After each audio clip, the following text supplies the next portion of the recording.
अस्सलाम वालेकुम नाज़रीन, सिंध ख़बरुनि जो सिलसिलो जारी आहे। तव्हांखे मीरपुर ख़ासि मां ख़बर ॿुधाईंदा। सॼे मुल्क जी या मीरपुर ख़ासि में पिणु कोरोना वायरस वबा जे करे लॉकडाउन जे सिलसिले में सॼो कारोबार मुतासिर थियो आहे।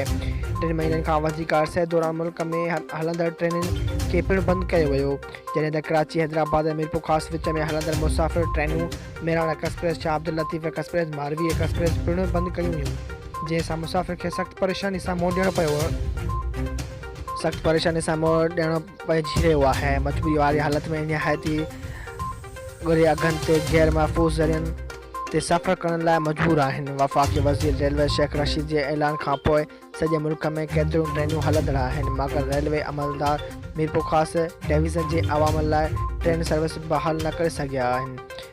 सुञाणधुरियुनि पारां वफ़ाक़ी वज़ीर रेलवे पाकिस्तान रेलवे ऐं DS रेलवे कराची समेत ॿियनि आला इख़्तियारनि खां घुर कई आहे त जहिड़ी तरह SOP ते अमल कंदे ॿियनि शहरनि जूं ट्रेनूं बहाल कयूं वियूं आहिनि, अहिड़ी तरह मीरपुर ख़ासि खां हैदराबाद ऐं कराची ॾांहुं हलंदड़ ट्रेनूं पिणु बहाल करे मीरपुर ख़ासि डिवीज़न जे अवाम खे महफ़ूज़ ऐं सस्ते सफ़र जो सहूलियतूं फ़राहम कयूं वञनि।